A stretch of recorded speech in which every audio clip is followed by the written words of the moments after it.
বর্তমান সময়ে আমরা যারা দলিল লেখক আছি একটা সমস্যা পড়ে গেছি।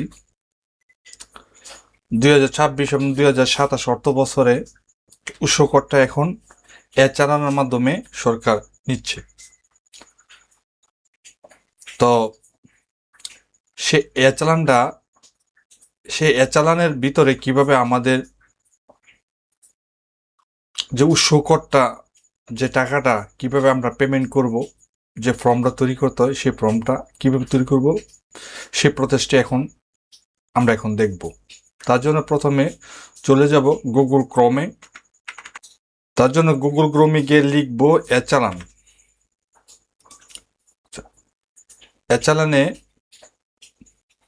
পরে ক্লিক করব সকল করে জমা। তো আমার বাম পাশে আছে পাসপোর্ট ফি এবং এনআরবি এর জমা। তো সেক্ষেত্রে আমি স্ক্রল ডাউন করে নিচে চলে যাব। যে সরকারি প্রতিষ্ঠান বরাবর যে উদ্দেশ্যে চালান জমা হচ্ছে, তো প্রথমে আছে সকল, পরে দ্বিতীয় অপশন আছে প্রতিষ্ঠান ভিত্তি এবং তৃতীয় আছে রাজস্ব ও সেবা ভিত্তি। তারপর আমি প্রতিষ্ঠানের কোড ও প্রতিষ্ঠানের নাম ও ঠিকানা। প্রায় বেশিরভাগ যারা এই টাকাটা পেমেন্ট করতে চান বা অনলাইনে পেমেন্ট করতে চান বা ফর্মটা তৈরি করতে চান, এই সার্চ অপশনে এসেই অনেকে ভুল করে। তো আমি এখানে এই বিষয়টা এখন ক্লিয়ার করে দিব। যদি আপনার পিসিতে ব্যবহার করেন তাহলে অবশ্যই কিবোর্ডে লিখে দিবেন Ctrl+Alt+B, মানে বিজয় ইউনিকোড করে নেবেন। করার পরে এই করে লিখবেন কর, পরে একটা স্পেস দিবেন, দেওয়ার পরে লিখবেন অঞ্চল,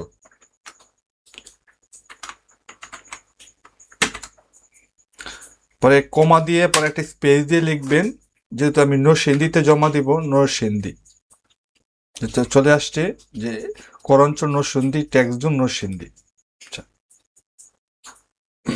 পরে নিচে চারটা অপশন আসবে, কোম্পানি, ব্যক্তি কর এবং কোম্পানি সমূহ কর্তৃক অগ্রিম ক্রয়, এবং তৃতীয় অপশন আছে ব্যক্তি কর্তৃক দেয় আয়কর।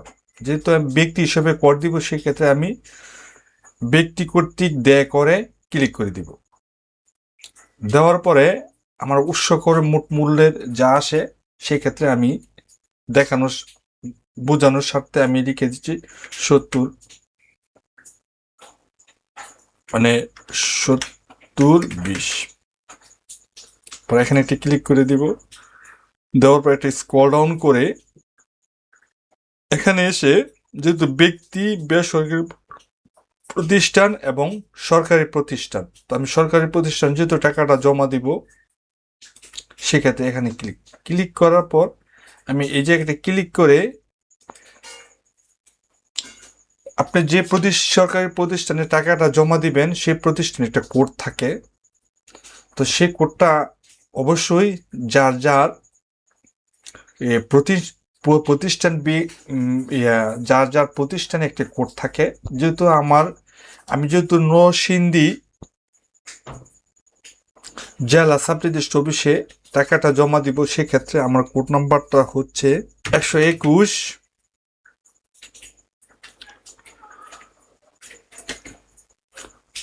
06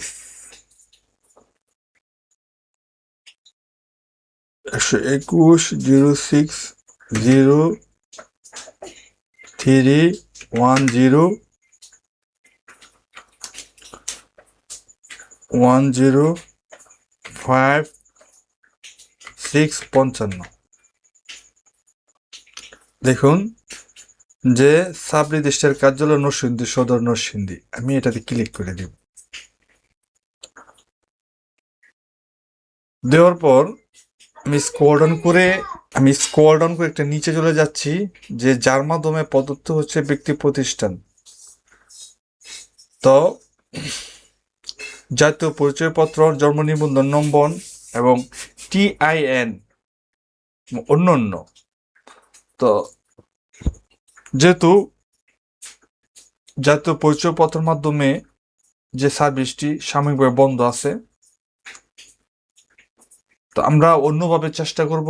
সেই ক্ষেত্রে আমার কাছে জন্ম নিবন্ধন নেই এবং টিআই নেই, সেক্ষেত্রে আমি অন্য দিব। দেওয়ার পরে আমি অবশ্যই দলিল দাতার ভোটার আইডি কার্ডের নাম্বারটা লিখে দিব 356-8665, 356-420-8662। পরে এখানে ইংরেজিতে দলিল দাতার নাম লিখে দিব। সেখানে দলিল দাতার নাম হয়েছে আলামিন, বি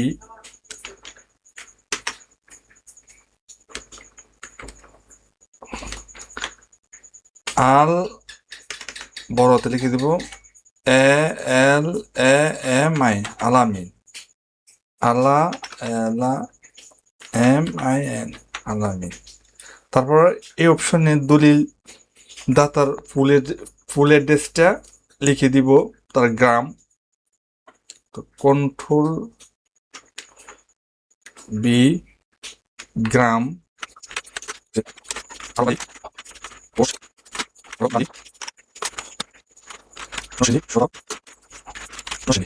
দিয়ে পরে এই জায়গায় যোগাযোগের জন্য একটা নাম্বার দিব 019722504263।